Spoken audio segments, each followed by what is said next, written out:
চারদিকে বিস্তৃত নোনা জল, একপাশে আগুনমুখা, আরেক পাশে বঙ্গোপসাগর। নদী ও সমুদ্রে ঘেরা পটুয়াখালীর দক্ষিণের শেষ প্রান্তের দ্বীপ রাঙ্গামালী। জেলা সদর থেকে প্রায় ৮০ কিলোমিটার দূরে অবস্থিত, আধুনিক নাগরিক সুবিধা থেকে শত যোজন দূরে এক বিচ্ছিন্ন জনপদ। এখানে নেই কোনো হাসপাতাল ও বিশেষজ্ঞ চিকিৎসক। অসুস্থ হলে অনেকটাই ভাগ্যের উপর ভরসা করতে হয় এখানকার ২ লাখ মানুষকে। অনেক সময় সেই ভরসা গিয়ে ঠেকে পল্লী চিকিৎসক কিংবা স্থানীয় কবিরাজের চেম্বারে।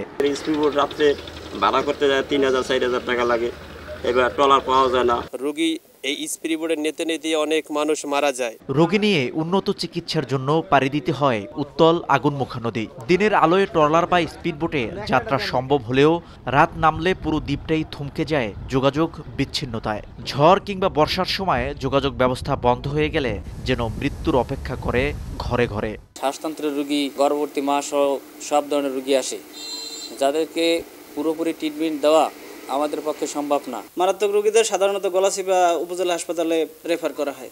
দীর্ঘদিনের এই দুর্ভোগের অবসানে ২০২৩ সালের জুলাইয়ে ৫০ শয্যার একটি হাসপাতাল নির্মাণের কাজ শুরু করে স্বাস্থ্য প্রকৌশল অধিদপ্তর। কিন্তু ২০২৪ সালের জুনে চতুর্থ অপারেশনাল প্ল্যানের মেয়াদ শেষ হওয়ায় থেমে যায় নির্মাণ কাজ। তবে সিভিল সার্জন জানান, নতুন করে উন্নয়ন প্রস্তাবনা করে পাঠানো হয়েছে মন্ত্রণালয়ে।